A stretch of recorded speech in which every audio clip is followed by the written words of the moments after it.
नमस्कार, मुद्दा में आपका स्वागत है। मैं हूं आपके साथ विनय चौधरी।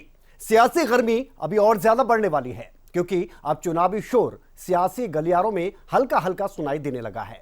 साल 2024 इलेक्शन ईयर है, तो जाहिर सी बात है कि चुनावी मौसम को लेकर राजनेता अब चुनावी कार्यक्रमों में ही आपको नजर आएंगे। सभी पार्टियों की अपनी अपनी तैयारी है, तैयारी दोहरी चल रही है, लोकसभा की भी और विधानसभा की भी। ऐसे में क्या समीकरण बनेंगे आने वाले दिनों में और कौन से समीकरण बिगड़ेंगे, मुद्दा में इसी पर चर्चा होगी। पहले ये रिपोर्ट देख लेते हैं।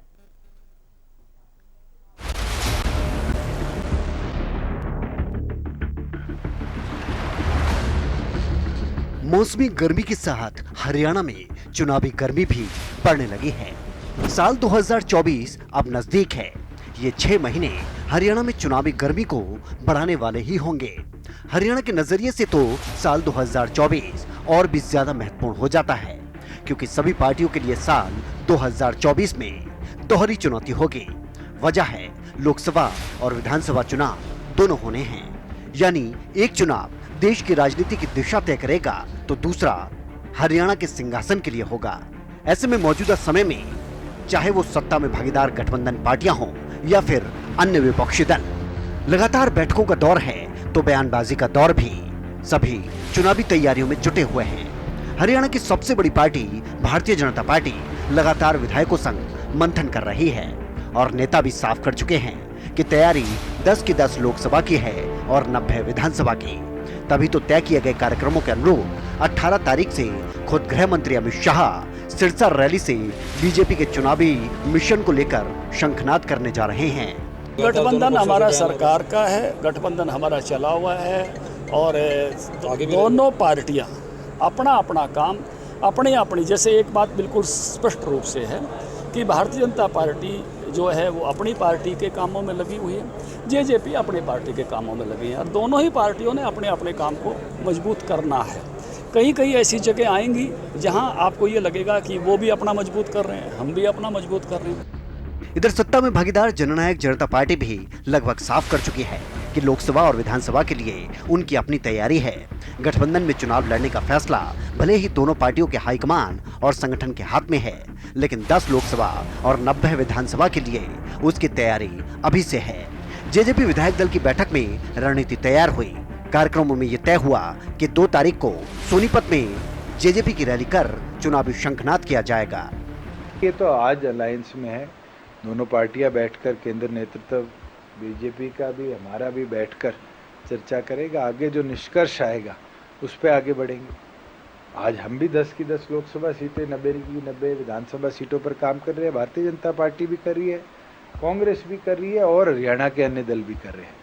पीछे आम आदमी पार्टी ने भी जींद के अंदर आकर रैली करी है। मुझे लगता है पॉलिटिक्स के अंदर सबको ये अधिकार है कि वो बैठकर अपनी बात को जनता तक पहुंचाए। तो जनता का मत है और उस मत से ही जो जीत के आता है वो फिर आगे प्रदेश के हित में काम करता है। ये तो हुई सत्ता पक्ष की बात, जरा बात विपक्षी दलों की भी हो जाए। मुख्य विपक्षी दल कांग्रेस अपनी तैयारियों के अनुरूप आगे बढ़ रही है।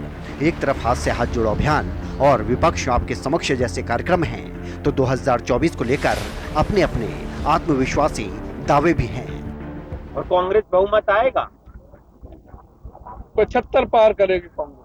और सारे जो उनका जो प्रचार तंत्र था सबको उसके बावजूद भी 40 पर ठग गए। कांग्रेस की 30 रह गई। 15 सीटें ऐसी थी हमारी, सिर्फ बीजेपी से 5356 वोट कम थी कांग्रेस की।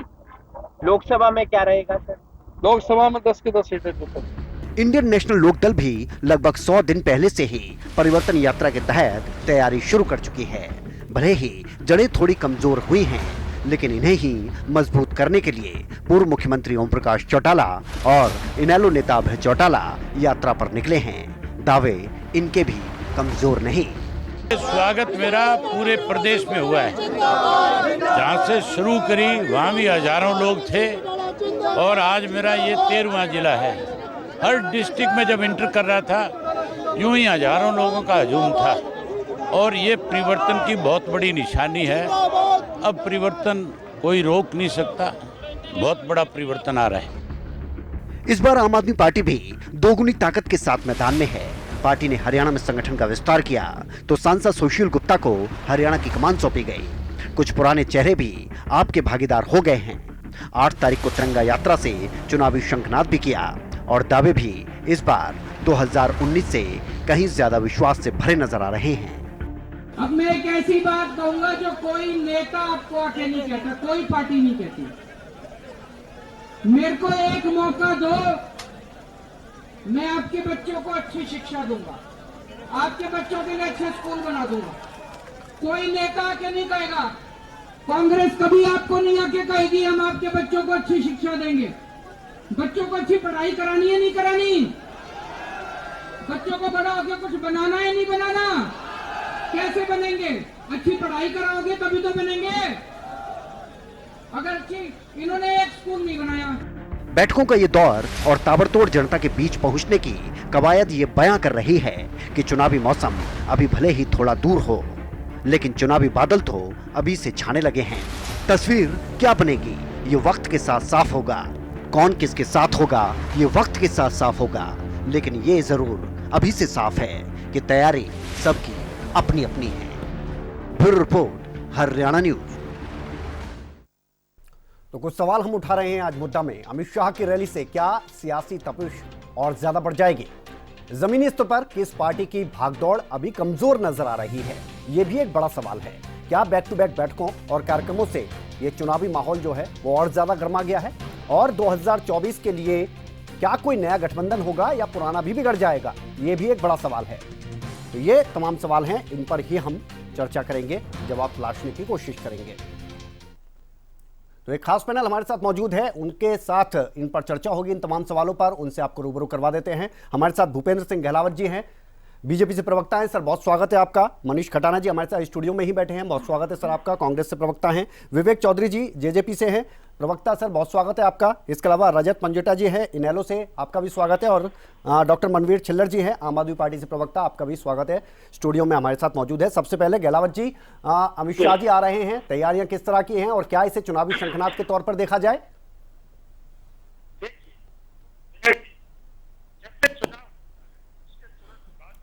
गहलावत जी आवाज आ रही है आपको?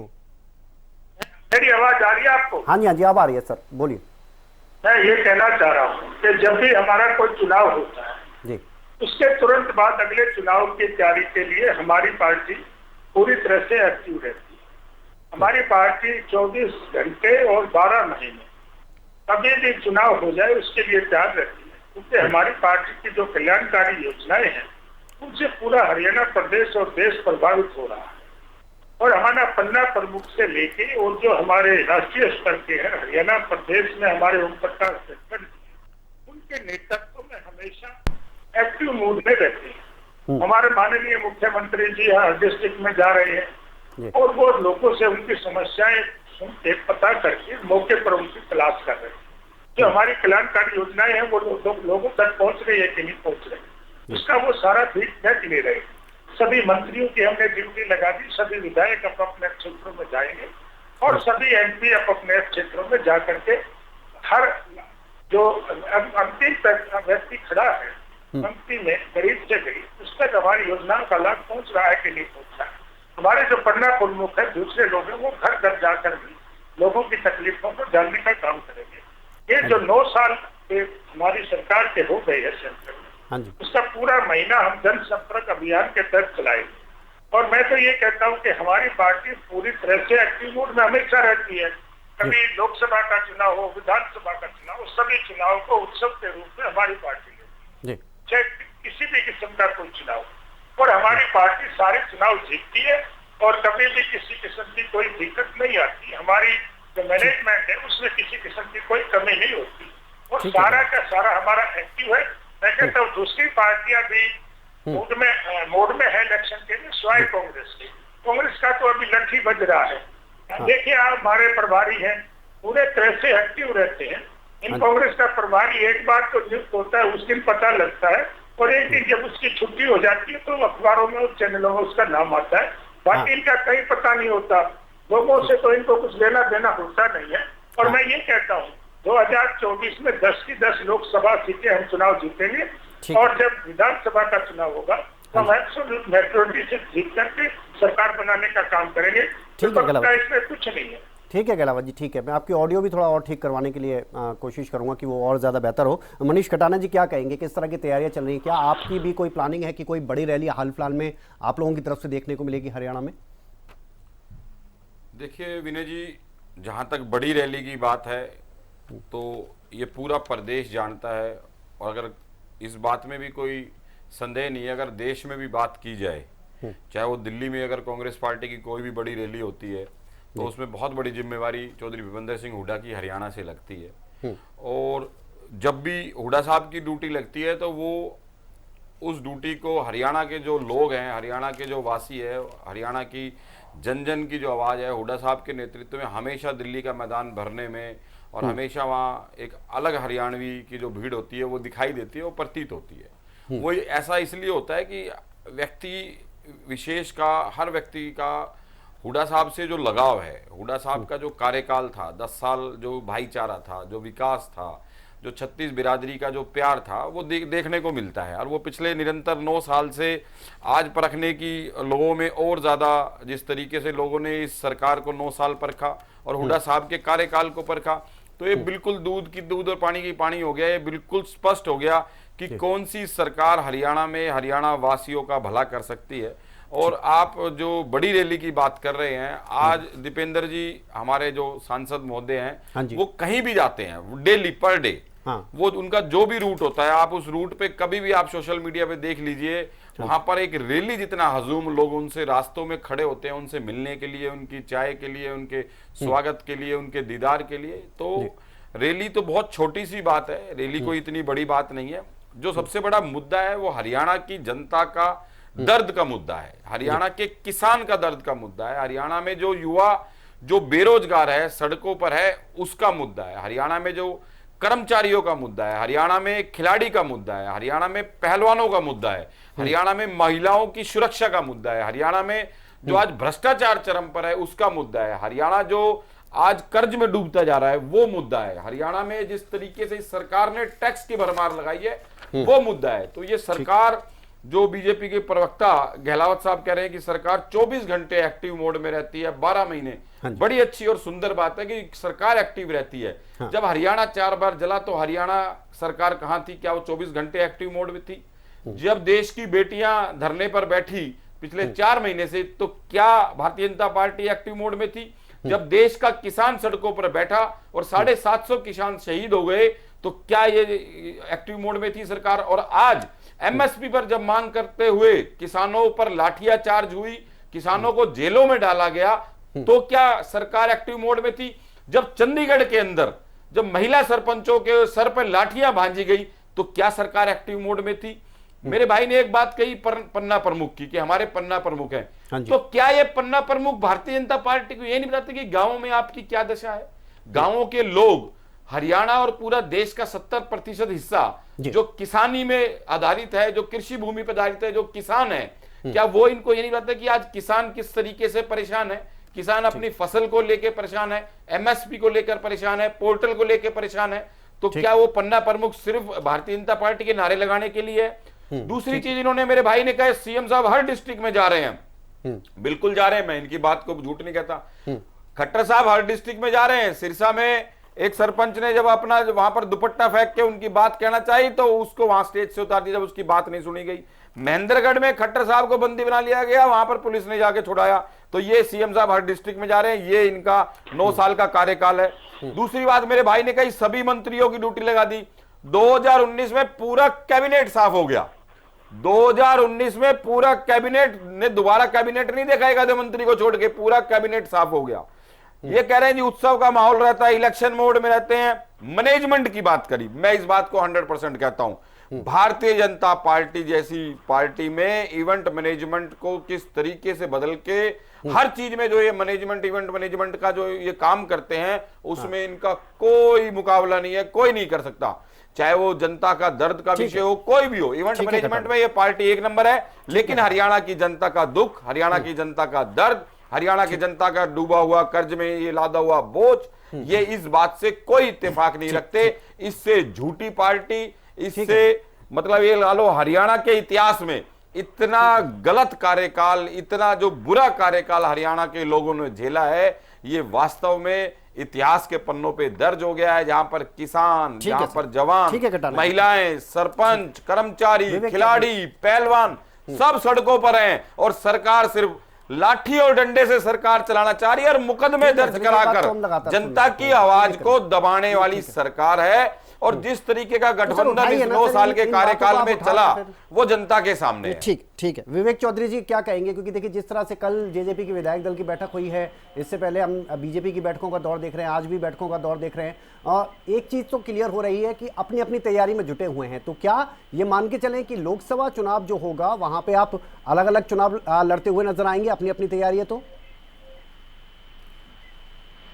विनय जी, सभी पार्टियां अपने अपने लेवल पे अपनी अपनी तैयारियां करती हैं और माननीय दुष्यंत चौटाला जी ने बहुत अच्छे से बताने का काम किया। आपने पैकेज में भी दिखाया बिल्कुल कि 10 की 10 विधानसभा और 90 की 90 10 की 10 लोकसभा और 90 की 90 विधानसभा में हम तैयारियां कर रहे हैं। हाँ। आज हम अगर बात करें, माननीय दुष्यंत चौटाला जी भी फील्ड में है, माननीय दिग्विजय चौटाला जी भी फील्ड में है, डॉक्टर अजय सिंह चौटाला जी भी फील्ड में है, हमारे प्रदेश अध्यक्ष सरदार निशांत सिंह जी, हमारे राष्ट्रीय उपाध्यक्ष केसी बांगड़ जी, हमारे देवेंद्र बबली जी पंचायत मंत्री, हमारे अनूप धानक जी मंत्री जी, सभी फील्ड में है और निरंतर लोगों से मिलने का काम कर रहे हैं और लोगों से फीडबैक लेते हैं।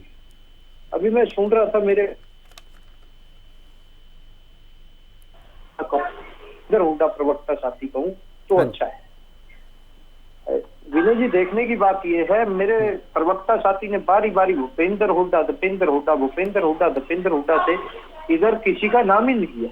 ये कांग्रेस में किसी और को जानते नहीं, पहचानते नहीं, चाहे इनके राष्ट्रीय अध्यक्ष हो, चाहे राहुल गांधी हो, चाहे सोनिया गांधी हो, चाहे प्रियंका गांधी हो, चाहे इनके प्रदेश अध्यक्ष हो, चाहे इनके 4 प्रदेश प्रभारी हो, चाहे हमारे आदरणीय हैं शैलजा जी वो हो, चाहे सुरजेवाला जी हो, चाहे किरण चौधरी जी हो, किसी को ये नहीं जानते। इनको एक ही नाम दिखता है, हुड्डा हुड्डा हुड्डा, इसलिए ये हुड्डा के प्रवक्ता है कांग्रेस के लिए। आज के दिन इनके पास कहने के लिए कुछ नहीं है, बातें बड़ी बड़ी कर रहे हैं, सरकार के ऊपर आरोप लगाने का काम कर रहे हैं कि अपना संगठन बढ़ा नहीं सकते। एक स्टेज पे जितने पदाधिकारियों का मैंने नाम लिया, उन पदाधिकारियों को एक स्टेज पे ला नहीं सकते। आज बातें तो इनसे जितनी मर्जी बड़ी करा दे। जनाब, आप कह रहे हैं कि इतने बुरे हाल हैं, सरकार ने ये कर दिया, सरकार ने वो कर दिया, तो निकाय चुनाव से क्यों भागे, पंचायत चुनाव से क्यों भागे?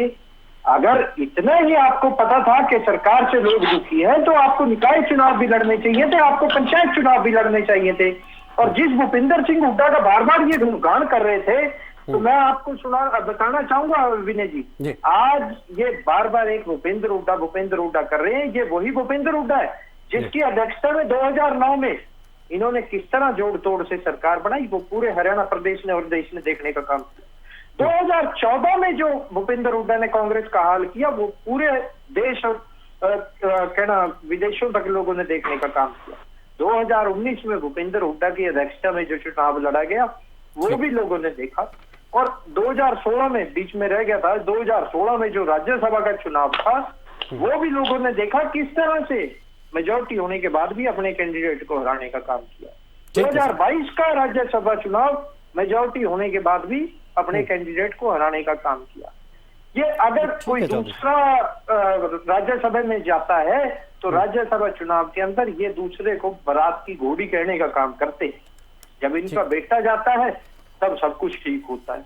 तो ये किस तरह की मानसिकता के लीडर की बात कर रहे हैं, वो सबके सामने है। और मैं तो इनको शुभकामनाएं देता हूँ। 2024 में भी अगर भूपेंद्र हुड्डा इनके आगे रहे तो 14 वाली कहानी दोबारा रिपीट होगी। इसके लिए इनको शुभकामनाएं देता हूँ। विनय जी, मैं एक सेकंड भाई की बात का जवाब दे दूं, फिर आप बारी बारी सबको समय देना। नहीं, मुझे समय देना भी है सर, वही में आप बोलिए।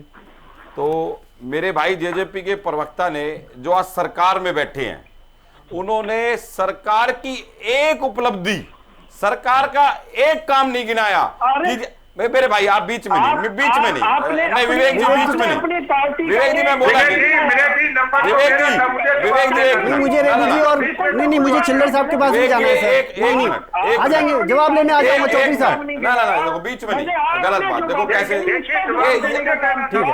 ठीक है खटाना जी। नहीं आप अगर श्रोता नहीं है तो आप प्रवक्ता कैसे बनोगे? आप सुनो खटाना जी, एक सेकंड लूंगा विनय जी, मैं भी एक ही सेकंड लूंगा। ठीक मेरे भाई ने जितनी बात करी सरकार में रहते हुए पिछले 4 साल का एक काम इस भाई ने जेजेपी और बीजेपी का नहीं गिनाया। इन्होंने बात करी हुड्डा साहब की, इन्होंने बात करी हमारे संगठन की, इन्होंने बात करी प्रदेश तो ले लेंगे सर। मतलब कि जेजेपी के पास अपना कुछ भी कहने के लिए एक शब्द नहीं है। ले लेंगे सर, ले लेंगे। मेरे भाई ने खटाना जी हो गया, नहीं खटाना जी मैं इसका जवाब ले लूँ ना। सरकार तो आप बोल ही नहीं पाओगे। नहीं ठीक है, तो आप बोल ही नहीं पाओगे प्लीज विवेक चौधरी जी प्लीज। नहीं आप बोल ही नहीं पाओगे। आप सुन तो लो विवेक चौधरी जी, आपने भूपेंद्र सिंह हुड्डा के बारे में बोला, मैं उसको क्लियर कर देता हूं। भूपेंद्र सिंह हुड्डा ने 2009 में आप कह रहे हो जोड़ तोड़ की सरकार बनाई, एग्री, आपकी बात से मानता हूं, इंकार नहीं करता।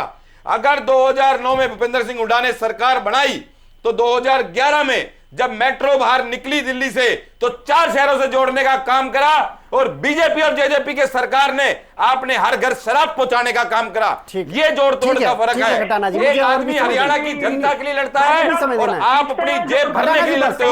कोरोना काल में मिनिस्ट्री घोटाला, शराब घोटाला, ये आपकी सरकार का काम है। मैं उस बात पे जो आप कह रहे हो बार बार, ये हुड्डा साहब के प्रवक्ता है, कार्यकाल को याद प्लीज मुझे आवाज डाउन करनी पड़ेगी, फिर मुझे और भी गेस्ट है सर, उनके पास भी जाना है।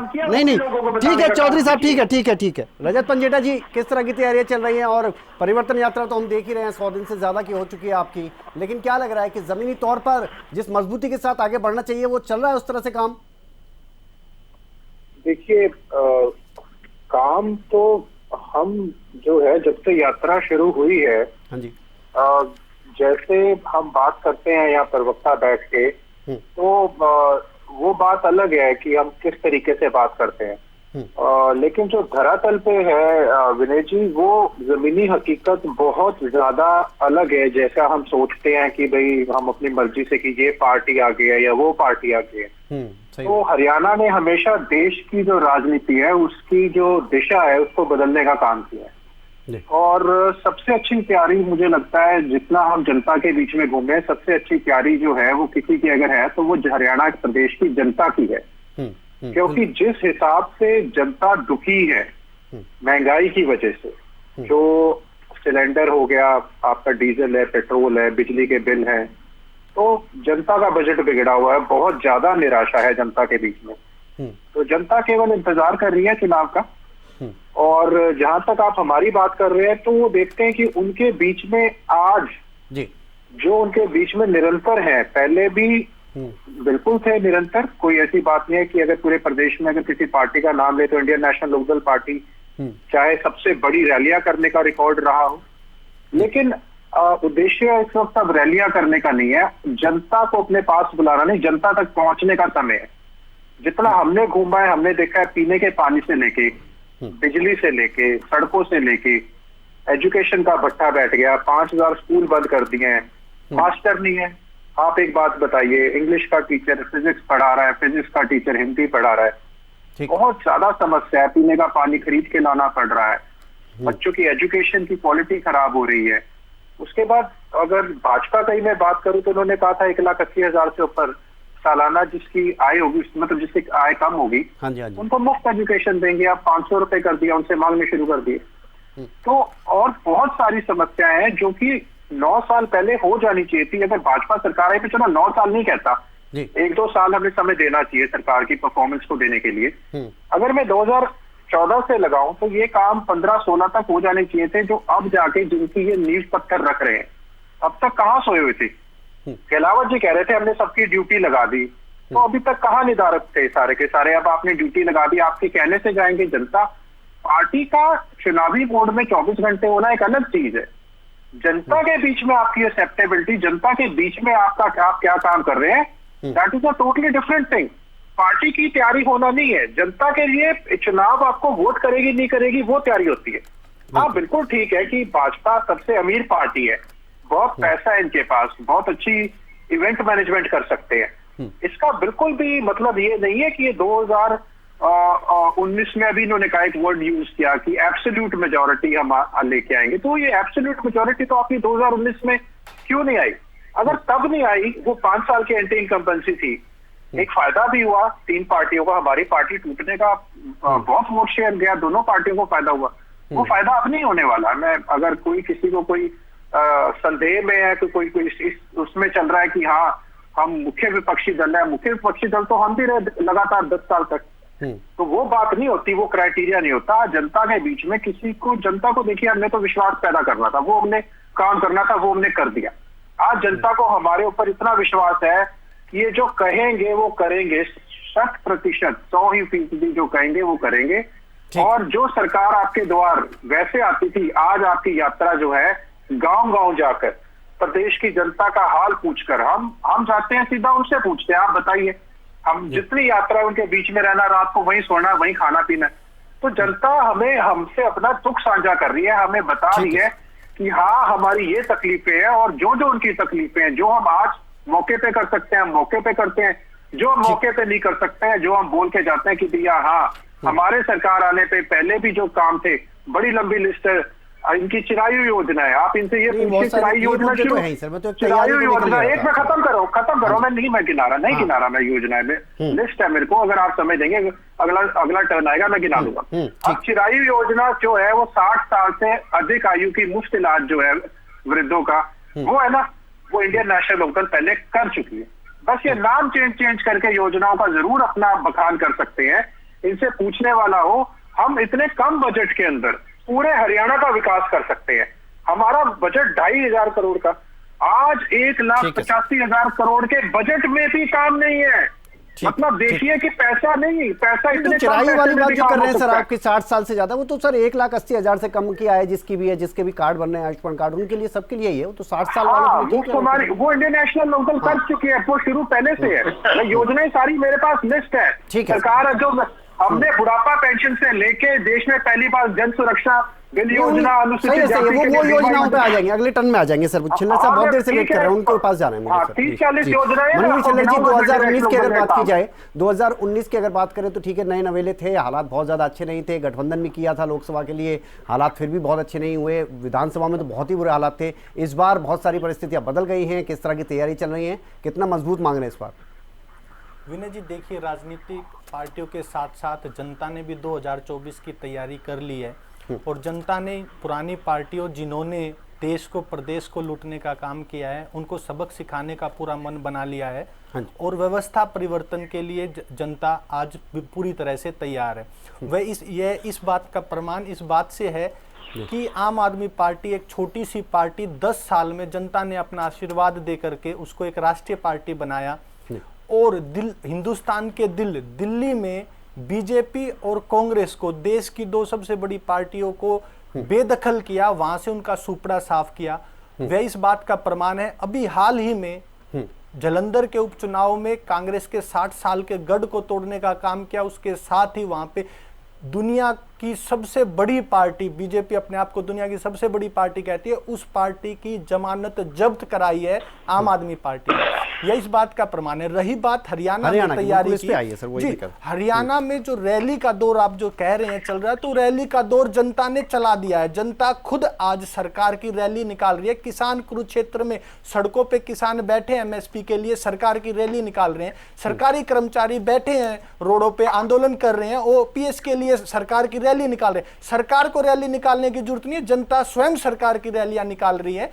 और इस बार खट्टर साहब जन संवाद कार्यक्रम के जरिए जनता का जन संवाद से कहीं ज्यादा जन अपमान किया है, और इसी के कारण हिंदुस्तान के इतिहास में पहले ऐसे मुख्यमंत्री हुए हैं जिनका अपने ही गृह राज्य में हेलीकॉप्टर नहीं उतरने दिया। पहले ऐसे मुख्यमंत्री हैं जिनको उन्हीं के राज्य में हाउस अरेस्ट कर दिया जनता ने। तो आप इस चीज से अंदाजा लगा लीजिए कि जनता में कितना गुस्सा भरा हुआ है, और जनता किस हद तक जो है बीजेपी को सबक सिखाने के लिए तैयार है। इसके बाद मैं दूसरी जो पार्टी है कांग्रेस पार्टी की बात करूं तो देखिए, आपने सवाल किया कांग्रेस की क्या तैयारियां हैं, तो आप सवाल कांग्रेस के लिए कर रहे हैं, लेकिन यहां महिमा मंडन गुणगान जो है भूपेंद्र हुड्डा जी का हो रहा है। क्या भूपेंद्र हुड्डा ही कांग्रेस है? क्या वही कांग्रेस की नैया पार लगाएंगे? हुड्डा साहब कह रहे हैं कि ये मेरा आखिरी चुनाव है, सहानुभूति लेने के लिए इस बार मेरा साथ दे दीजिए। जब वो इस बार सहानुभूति लेके अगर चुनाव जीतते भी तो जनता अगली बार हिसाब किससे मांगेगी? वो हिसाब देने के लिए क्या आएंगे? जनता मूर्ख नहीं है, जनता सब समझती है। इसके बाद जेजेपी के प्रवक्ता साथी, सबसे पहले जेजेपी के प्रवक्ता साथी ये बताएं वो सरकार में आए थे तो क्या बात कह करके आए थे। उसके बाद इन्होंने गठबंधन बनाया तो बोले कि कॉमन मिनिमम प्रोग्राम के तहत सरकार बनाएंगे। आज तक इन्होंने common minimum programme public domain में आउट नहीं किया है कि कॉमन मिनिमम प्रोग्राम में किन बिंदुओं पर ये सरकार चला रहे हैं। ये बताए 5,000 पेंशन का वादा था, ये क्यों नहीं कर रहे? और ये नहीं कर रहे, बीजेपी नहीं करने दे रही या ये नहीं करना चाहते? अगर ये पेंशन का नहीं करना चाहते तो कौन से बिंदु है जिन पे ये गठबंधन की सरकार कार्य करना चाह रही है और जनता को डिलीवरी करना चाह रही है? जानबूझ के सीएमपी को, कॉमन मिनिमम प्रोग्राम को जनता के लिए नहीं बताया जा रहा है ताकि कल को जनता उनसे सवाल जवाब ना कर सके, क्योंकि ये चाहते हैं रेस्पॉन्सिबिलिटी विदाउट अकाउंटेबिलिटी। ये चाहते हैं हम सरकार चलाएं लेकिन उसकी जवाबदेही हमारी ना हो, लेकिन जवाबदेही से ये नहीं बच सकते। ठीक है। इसके साथ ही आम आदमी पार्टी ने बड़ी मजबूती से 2024 की तैयारी कर रहे हैं। आप देखिए, आम आदमी पार्टी ने अपना संगठन राज्य स्तर का और जिले स्तर का संगठन घोषित कर दिया है। आने वाले 15-20 दिन में विधानसभा लेवल का, ब्लॉक लेवल का और ग्राम समिति लेवल का संगठन जल्दी अनाउंस हो जाएगा। और अभी तक अगर आप लिस्ट के जरिए देखें तो 1200 से अधिक पदाधिकारी हमने जिला लेवल पर और स्टेट लेवल पर नियुक्त किए हैं। ठीक है। इसके बाद पर बीजेपी बड़ा गुणगान करती है, पन्ना प्रमुख पन्ना प्रमुख पन्ना प्रमुख। इनके पन्ने फटे पड़े हैं और आम आदमी पार्टी इनके पन्नों को फाड़ने का काम करेगी। जैसे दिल्ली में इनके पन्ने फाड़े हैं, पंजाब में इनकी जमानत जब्त कराई है, इस बार भी इनकी जमानत जब्त होगी। और आप एक चीज देखिए, ये कभी भी मीडिया भी नहीं दिखाता, कोई नहीं बताता, कर्नाटक में 10 साल सरकार चलाने के बाद 30 से अधिक सीटों पर इनकी जमानत जब्त हुई है। जनता जब इनको नकारती है तो इस लेवल पर नकारती है क्योंकि इन्होंने ऐसे काम किए हैं जो जनता के साथ दुर्व्यवहार कर रहे हैं, जो महिलाओं के साथ अपमान कर रहे हैं। हरियाणा का व्यक्ति स्वाभिमानी होता है, अपनी इज्जत के लिए लड़ता है, तो हरियाणा के व्यक्ति, हरियाणा की महिलाओं का जो इन्होंने अपमान किया है, इस बार जनता उसके लिए इनको सबक सिखाएगी। ठीक है सर। हर बार वैसे भी हर चुनाव में सर कुछ ना कुछ नए मुद्दे आ ही जाते हैं, उसमें कोई बड़ी बात नहीं है। ये मुद्दे नहीं, ऐसे मुद्दे कभी नहीं आए विनय जी। जो मुद्दे इस बार निकल करके आए हैं, इससे पहले की किसी भी सरकार में इस तरह के मुद्दे नहीं आए और जनता ने इस तरह की राजनीति कभी जो गिना रहे थे वो मुद्दे नहीं थे सर। फिर सर इस तरह के मुद्दे, एक महिला के साथ छेड़छाड़ करते हैं और उसका संरक्षण ये पार्टी करती है, ऐसा मुद्दा कब आया था? ठीक है सर। गहलावत जी, मैं आपके पास आ रहा था। ठीक है चिल्लर साहब, ठीक है ठीक है ठीक है ठीक है सर। गहलावत जी, सिरसा की अगर बात की जाए, खासतौर पर रैली करने आ रहे हैं अमित शाह जी, तैयारियां बड़ी जोरों शोरों से चल रही है। क्या माने वहां से क्या चीजें निकलकर सामने आ रही कि वहीं से क्यों ये चुनावी शंखनाद किया जा रहा है? क्योंकि इसे चुनावी शंखनाद के तौर पर देखा जा रहा है। क्या वहां पर अगर हम आंकड़ों के हिसाब से देखें तो थोड़ी सी स्थिति कमजोर है, उसको और बेहतर करने की तैयारी, या फिर वहां से लगते हुए राजस्थान भी है, तो ये एक तीर से दो निशाने वाली बात कि उस पर भी प्रभाव पड़े? देखिए विनय जी, सबसे पहले तो जो पार्टी प्रवक्ताओं ने हमारे पर आरोप लगाए, मैं उसका जवाब दूंगा। हाँ जी। मैं लोकदल की और आम आदमी पार्टी की तो ज्यादा बात नहीं करूंगा, क्योंकि इनका हरियाणा प्रदेश में कुछ है नहीं, 1% भी वोट इनको नहीं मिला। मैं कांग्रेस की बात पे आ जाता हूँ। मैं हर एक डिबेट में बोलता हूँ कि हरियाणा में कांग्रेस पार्टी तो है नहीं, यहाँ तो बाप बेटे की पार्टी है और राष्ट्रीय स्तर पर माँ बेटे की पार्टी। वो जो कांग्रेस के प्रवक्ता ने खुद ही स्वीकार कर लिया। अब उससे मेरी बात ज्यादा कहने की बात नहीं। दूसरा, इन्होंने जो मैं पहले इनकी सरकार की बात बता देता हूँ, फिर अपनी सरकार की बात बताता हूँ। इनके समय में किसान रात को सोता भी नहीं था। जब हुड्डा के आदमी और चले जाते थे तो कहते थे बाटरा साहब आ गया, कई जमीनों पर कब्जा ना कर दे। किस तरह से इन्होंने नेशनल हेड को जमीन देने की बात की और किस तरह से किसानों को इंक्वायरी कराई। ठीक है खटानी, मैं आपके पास आप बीच में नहीं बोलेंगे, मैं नहीं बोला था। ठीक है आप कौन सी आप कुछ भी झूठ बोलेंगे, सुरक्षा आप कुछ भी झूठ बोलेंगे। आप सुनिए सच्चे कैसे मैंने कौन सा झूठ बोला? वो मेट्रो वहीं खड़ी है, कौन सा हॉस्पिटल बनाया बता दो। ठीक है खटाना जी, कौन जवाब सा लेना, वही जवाब बनाया लेना, बता दो। जवाब देना किसानों के लिए क्या करा खटाना जी, प्लीज जवाब के लेना, लिए क्या करा बता दो। वही जवाब लेना, वही जवाब लेना। जो जायज बात है वो करो, जो जायज बात है। किसान पहले डरता था, आज किसान कहाँ है? सड़कों पर सर फोड़ने का काम कर रहे हो, किसानों पर मुकदमा दर्ज करने का।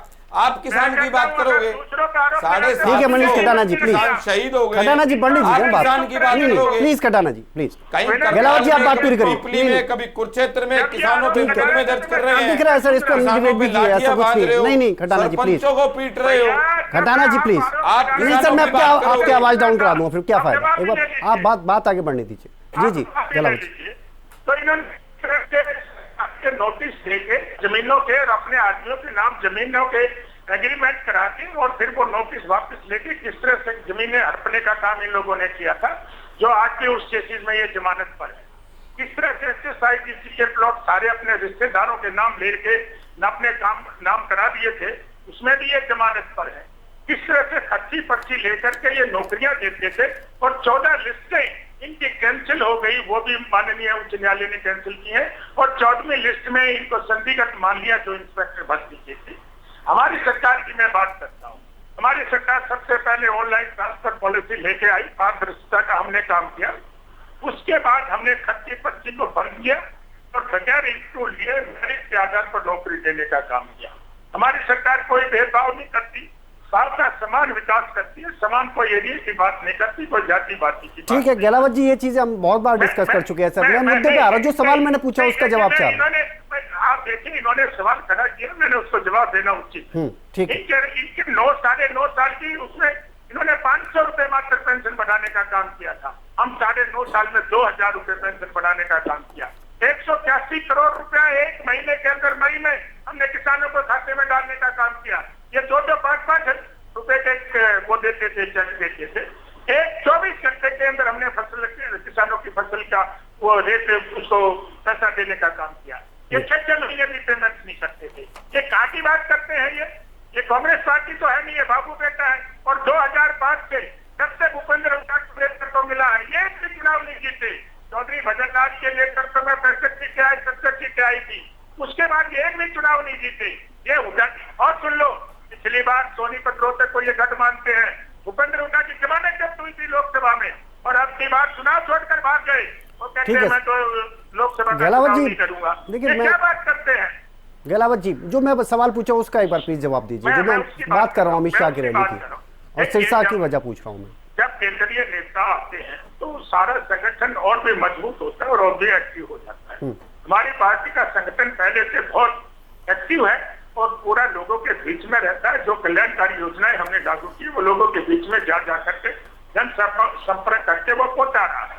और जब माननीय बड़ा नेता, केंद्रीय नेता आता है तो कुछ स्टेट को मिलता भी है, हौसला भी बढ़ता है। जैसे माननीय मुख्यमंत्री जिसमें डिस्ट्रिक्ट में जा रहे हैं, वहाँ कुछ ना कुछ विकास की घोषणा करके आते हैं और लोगों की दुख तकलीफ होती है, उसमें सहयोग करते हैं, उनको दूर करने का काम करते हैं। जब बड़ा नेता आएगा तो सारी पार्टी एकजुट होकर पूरा नेतृत्व उसमें पूरे लगन से जो है उसमें लग जाएगा। और इसमें किसी किस्म की कोई शक नहीं, हम पूरी तरह से चुनाव लड़ने के लिए तैयार हैं। 10 सीटें लोकसभा की भी जीतेंगे और विधानसभा में भी हमारी एब्सोल्यूट मेजॉरिटी आएगी। हमारी जो कल्याणकारी योजनाएं हैं, पूरे देश का और पूरे प्रदेश का जितना भी जनता है वो सब प्रभावित होकर भारतीय जनता पार्टी के पास जुड़ रही है। कांग्रेस के पास क्या करेगी जाके? मैं आ रहा हूँ, कांग्रेस के पास ही जा रहा हूँ, मैं जवाब लेने जा रहा हूँ। रुकिए, मनीष खटाना जी क्या कहेंगे? एक तो ये सवाल लगातार उठाए जा रहे हैं गहलावत जी की तरफ से या फिर विवेक चौधरी जी की तरफ से, और दूसरा कि सवाल हमेशा उठते हैं तो गुटबाजी को लेकर उठते हैं, संगठन को लेकर उठते हैं। ये बड़ी चुनौती के तौर पर देखा भी जाता है कांग्रेस के लिए। किस तरह से चल रही चीज़ें आगे? विनय जी, जो बात संगठन की हो रही है, संगठन लगभग बन चुका है। लिस्ट आज आए, कल आए, परसों आए, जब भी आए। और जो बार बार संगठन की उठती है, तो मैं तो ये बात कहता हूं कि 2019 का चुनाव हम बिना संगठन के चुनाव लड़े, 31 सीटें हम हुड्डा साहब के नेतृत्व में जीते। और बीजेपी जो बड़ी बड़ी बातें कर रहे हैं, बीजेपी जो बड़ी बड़ी बातें कर रही है, 15 सीटों में जो मार्जिन था वो 5356 वोटों का। तो बीजेपी कहां से अपने आप को इतने बड़े मान रहे हैं? हमारे कोई 500 से हार गया, कोई 700 से हार गया, कोई 1200 से हार गया। तो 2019 का चुनाव और 2024 का चुनाव जहां पर किसान की दशा प्लीज और दयनीय हो गई, जहां पर युवा बेरोजगार सड़कों पर आ गया, महिला सरपंचों के सर फोड़ने का काम करे, कर्मचारी आज सड़क पर है, महंगाई आसमान पर है, बेरोजगारी और भ्रष्टाचार और क्राइम में प्रदेश को नंबर 1 बनाया।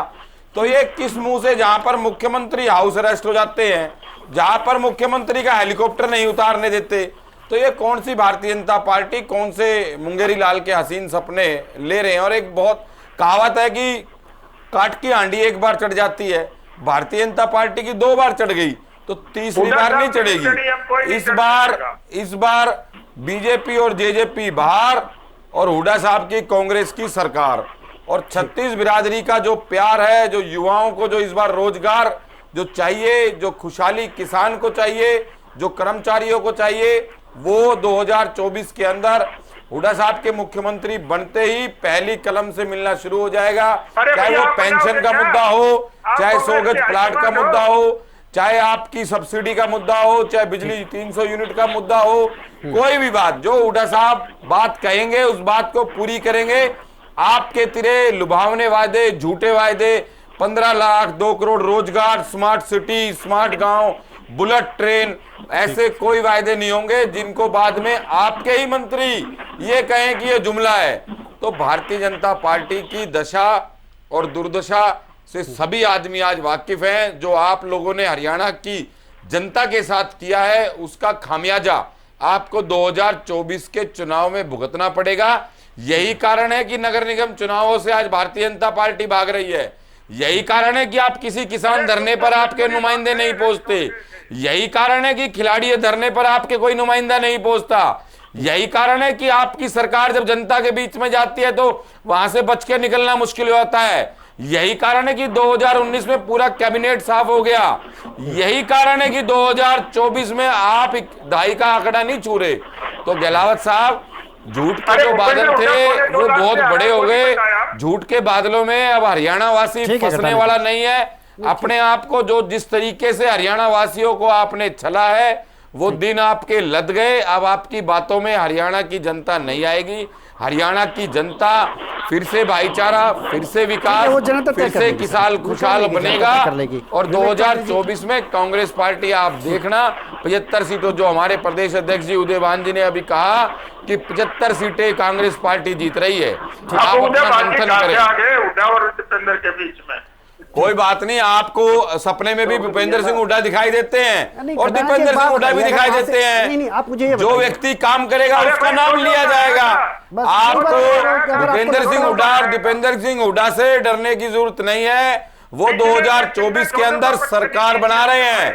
हरियाणा में किसान की सरकार बनेगी, हरियाणा में जवान की सरकार बनेगी, हरियाणा में बेरोजगारों की सरकार बनेगी, सरपंचों की बनेगी, महिलाओं के सम्मान में सरकार बनेगी। और भारतीय जनता पार्टी ने जिस तरीके से चंडीगढ़ में बुला के जो लाठी लठ मारने का काम करा, लाठी और डंडे से सरकारें नहीं चलती, सरकारें नेक नियति से चलती है। जो हुड्डा साहब ने 10 साल चलाने का काम करा, ये उनका विकास, इंफ्रास्ट्रक्चर, हेल्थ और एजुकेशन का मामला है। जो आज मेट्रो घूम रही है 4 शहरों में, ये बात हो चुकी है। 2 साल में एक पिल्लर नहीं बढ़ा पाए।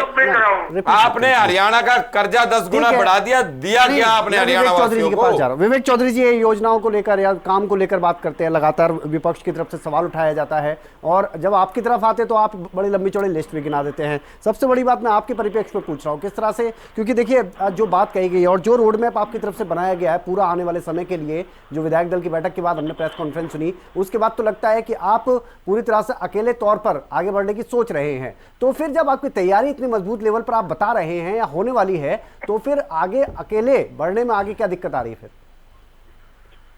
नहीं, दिक्कत किसे आ रही है विनीत जी? दिक्कत कोई भी नहीं है। नहीं तो साफ नहीं हो रही ना सर तस्वीर अभी तक। सरकार, मैं विनय जी तस्वीर साफ कैसे होगी? मलाईदार महकमे है, पहले माल तो कर ले। ठीक है भाई सुन लो, मलाई किसने खाई? जीजा जी ने खाई, तुमने खाई, पूरा हरियाणा वासियों को पता है विवेक जी, पूरे कोरोना काल में कैसे रजिस्ट्रियां हुई, कैसे शराब घोटाले हुए, आपके मंत्री हो ने यार बोल गए, आपके मंत्री हो ने बोल गए। कटाना जी प्लीज, आप मेरे बीच में बोले थे, मैंने आपको कहा ना सर, अब ये आप मेरे बीच में बोलेंगे तो मैं भी आपको नहीं बोलने दूंगा। नहीं ये ऐसे नहीं, बिल्कुल चेक कीजिए, मैं बिल्कुल नहीं बोला, आप अपनी बारी में बोलिएगा। ठीक। आज ये बारी बारी एक बात करते हैं कि हम ऐसे कर दिया, हम वैसे कर दिया। एक बात तो इन्होंने स्पष्ट कर दी, इनके हिसाब से कांग्रेस में कोई भी, चाहे राष्ट्रीय स्तर का नेता है चाहे प्रदेश स्तर का नेता है, भूपेंद्र हुड्डा दीपेंद्र हुड्डा को छोड़ के कोई भी काम नहीं करता। ये कहते हैं कि जो काम करेगा उसका नाम तो होगा। इनके हिसाब से ना ही किरण चौधरी काम करती है, ना ही सुरजेवाला काम करते हैं, ना ही कुमारी शैलजा काम करती है, ना ही इनके 4 प्रभारी और 1 प्रदेश अध्यक्ष, कोई भी काम नहीं करता। सिर्फ और सिर्फ भूपेंद्र और दीपेंद्र हुड्डा काम करते हैं। अभी ये बात कर रहे थे भूपेंद्र और दीपेंद्र हुड्डा की, ऐसे कर दिया वैसे कर दिया। ये भूपेंद्र और दीपेंद्र हुड्डा की देन है कि चाहे आपके राष्ट्रीय स्तर के नेता है चाहे प्रदेश स्तर के नेता है, आज सारे के सारे जमानत पे घूमने का काम कर रहे हैं। आज उनकी अगर ये परिस्थिति है तो वो भूपेंद्र और दीपेंद्र हुड्डा के कारण ही है। अभी मेरे साथी कह रहे थे कि काम क्या किया, काम नहीं किया। भाई अब सुनने का मुकदमे तो किसी में भी दर्ज करा लो। मैं लिस्ट लेके बैठा हूँ, आप सुनने का काम करना। मैं बारी बारी सर, ये देखिए ये सवाल नहीं मैंने कहा, इंटरप्ट नहीं करना। विवेक चौधरी जी, आज विवेक चौधरी जी एक बात मेरी सुन लीजिए प्लीज। ये बात मैंने अपने सवाल में ही कही थी कि आप तमाम लिस्ट गिनवा देते हैं, इसके लिए तो मैं मना ही नहीं कर रहा हूँ। मैंने तो सवाल नहीं, आपने नहीं कहा। बीजेपी ने सिखा दिया जेजेपी को लिस्ट गिनवाना। काम नहीं गिनाया, मैं गिनवा रहा हूँ कि हम किस तरह से लोगों आप गिनवाओ। गुड़गांव में हॉस्पिटल कहाँ बना, हरियाणा में विश्वविद्यालय बताओ, क्या कॉमन मिनिमम प्रोग्राम था आपका? आप बताइए पेंशन का क्या हुआ, पेंशन का बताइए, मेट्रो का क्या हुआ, स्मार्ट सिटी का क्या हुआ, स्मार्ट गांव का क्या हुआ? बढ़ नहीं पाएगी ना बात आगे। अभी जी रुकिए, बात आप पूछ रहे हैं, मैं दोनों का ही जवाब दूंगा। कितना समय लेंगे सर, सीधा बताइए फिर आप। सीधा बताइए, स्पष्ट रूप से बताइए, कॉमन मिनिमम प्रोग्राम के 10 बिंदु बताइए, 3 बता दीजिए। 10 ठीक है चिल्लर साहब, ठीक है 3 लाइन सुन लिया उन्होंने सर, सुन लिया, वो लेंगे जवाब। चिल्लर साहब रुकिए, सुनने का धैर्य रखेंगे। बिल्कुल चौधरी साहब बोलिए आप प्लीज। मेरे सवाल का भी जवाब दीजिएगा। मैं अगर आज ये बात करते हैं कॉमन मिनिमम प्रोग्राम, 75% का आरक्षण कानून हम कॉमन मिनिमम प्रोग्राम के तहत ही लाए थे। 72 घंटे के पहले और फिर 48 घंटे के अंदर किसान के खाते में पेमेंट पहुंचाना, ये भी कॉमन मिनिमम प्रोग्राम का पार्ट था। 50% लेडीज रिजर्वेशन दिलाना, ये भी कॉमन मिनिमम प्रोग्राम का काम था। 33% आरक्षण डिपूज के अंदर दिलवाना, ये भी कॉमन मिनिमम प्रोग्राम का काम था। हरियाणा प्रदेश को लाल डोरा मुक्त करने का काम हमने किया, हम लोगों को बताने का काम करेंगे। रेवेन्यू रिकॉर्ड, जो रिकॉर्ड मिलते थे उनको ऑनलाइन करने का काम भी हमने किया।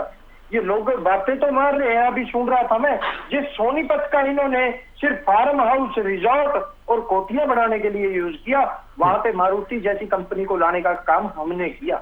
आज वालमार्ट हो चाहे और बड़ी कंपनियां हो, उनको निवेश हरियाणा प्रदेश में कराने का काम हमने किया।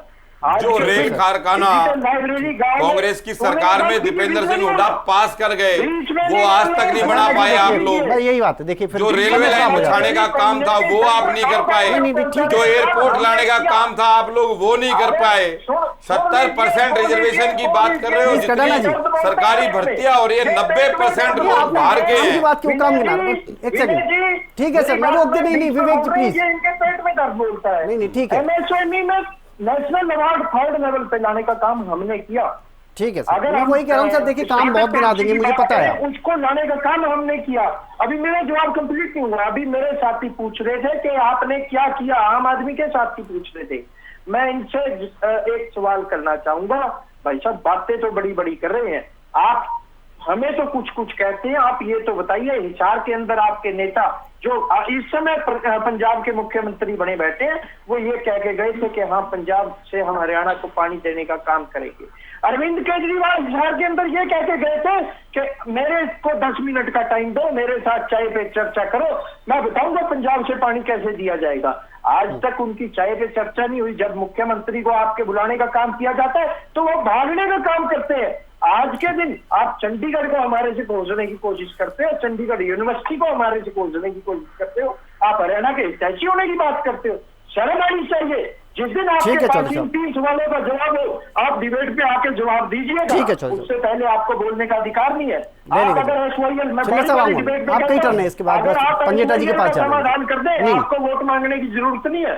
पंजेटा जी, 2019 में हालात थोड़े से जरूर इतने बेहतर नहीं हो पाए थे आपकी पार्टी के नज़रिए से देखें, और उस समय क्या कुछ ऐसी कमियां रह गई जिनको इस बार पूरा करने की कोशिश कर रहे हैं, और क्या लगता है, क्योंकि देखिए मेहनत तो हो रही है, ग्राउंड लेवल पे दिख भी रही है, लेकिन वो क्या उस लेवल की मेहनत हो पा रही है?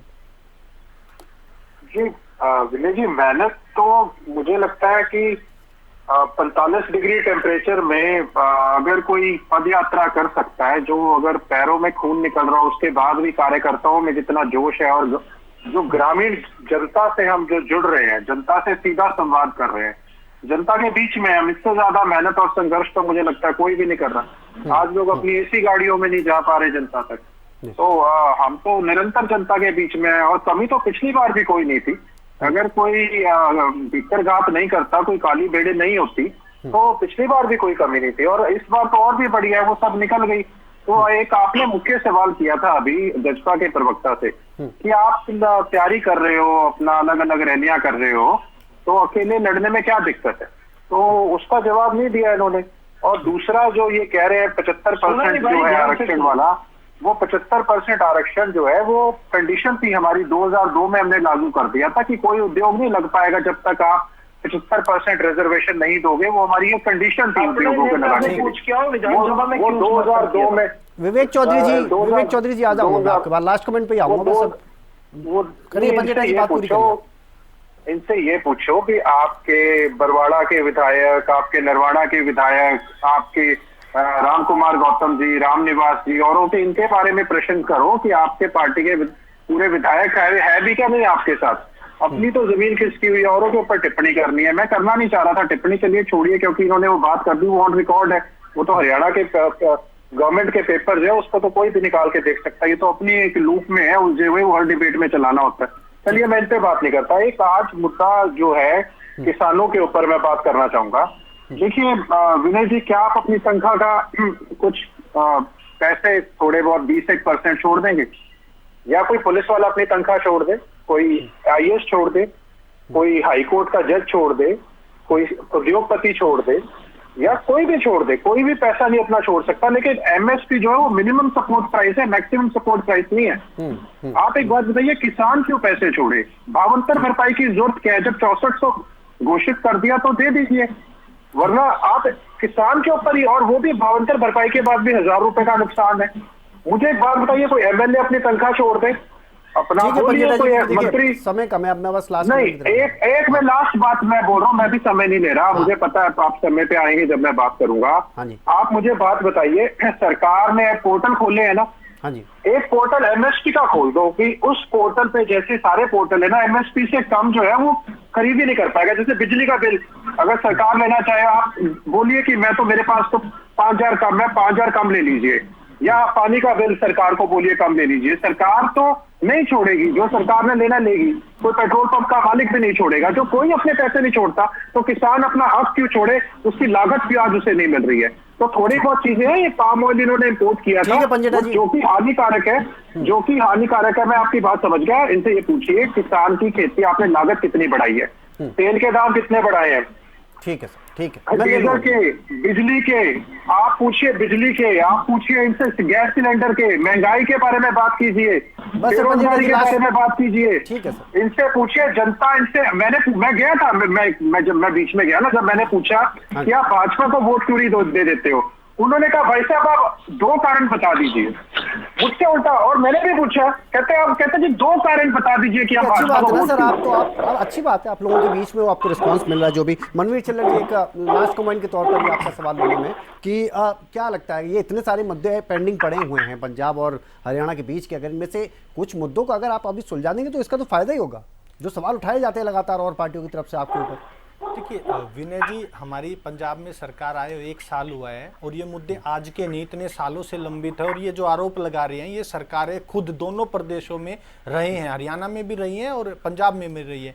जब इनके बस में नहीं था सुलझाना, इन्होंने उन मुद्दों को सुलझाने की बजाय उनको उलझा दिया और अब ये उम्मीद कर रहे हैं कि आम आदमी पार्टी आते ही इन मुद्दों को सुलझा दे। जिस दिन आम आदमी पार्टी की सरकार हरियाणा में, पंजाब में और केंद्र में होगी, सभी मुद्दों को सुलझा दिया जाएगा।